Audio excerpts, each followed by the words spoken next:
Our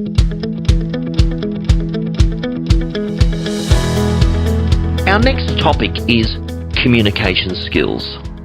Now, quite often in the world, we are using text messages more than ever. That's one form of communication. If we're attaching a contract or a brochure, we may be communicating through email. We also have our new product called Webbooks, which is where we're sending a link with photos, videos and so forth. But then the most important one is our verbal communication skills on the phone. And quite often on reception, you might have so many phone calls coming at you and someone rings up and says, I want to speak to Lee Woodward. And I may not be in the building and you've taken the call. Say, yes, he's not here right now, but yes, you can speak to him. I'll just grab some details from you. But you can't always get through to the person at that time. And I think another great question of your leadership team here is, how would you like the phone answered? So here at Real Estate Academy, it's, welcome to Real Estate Academy. You're speaking to Kaylin. It's not, hi, you've called Real Estate Academy. It's welcome to Real Estate Academy. Now, there's no right or wrong, but there's a way that that greeting is to be done. And listen, be very observant of how people are making their phone calls and what words are being used, good and bad. What's your view here? Just talk. Be clear. Be clear in your communication. Use the right language. Remember, we are not out in the playing field anymore. We're not having a drink with friends. We're actually a professional group of people, and we need to talk to people in a manner that they feel welcomed into our business. Now, whether you're at front desk, whether you're a property manager, whether you're a sales coordinator, it doesn't actually matter that you're having a bad day. The way you speak to someone on the phone and you first greet them is that impression. It's how you make people feel. And if you make them feel welcomed and heard, they'll be really pleasant to you, whether they're ringing with a complaint or they're angry or, Lee hasn't returned the call. They'll gather that it's not your fault. So it's how you actually use your words in the very beginning. So don't be afraid to speak to people. But certainly you need to be communicating with your leadership team on how do you want me to handle these situations?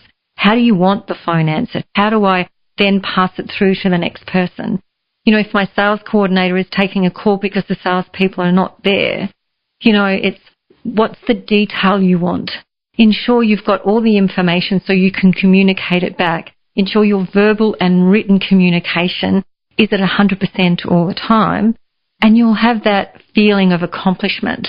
But just learn to talk to people better for a better outcome. And be proactive in your own thinking. You may see someone rang in for Lee Woodward at 9:15 in the morning. I may have called back in during the day and saying, look, I'm in a seminar, I can't talk to anyone, so if there's anyone there, let them know I'm not going to be available today. Now, it's quite okay to do an on-behalf call where I may ring you and say, hello, is that Mandy? Yes, it is.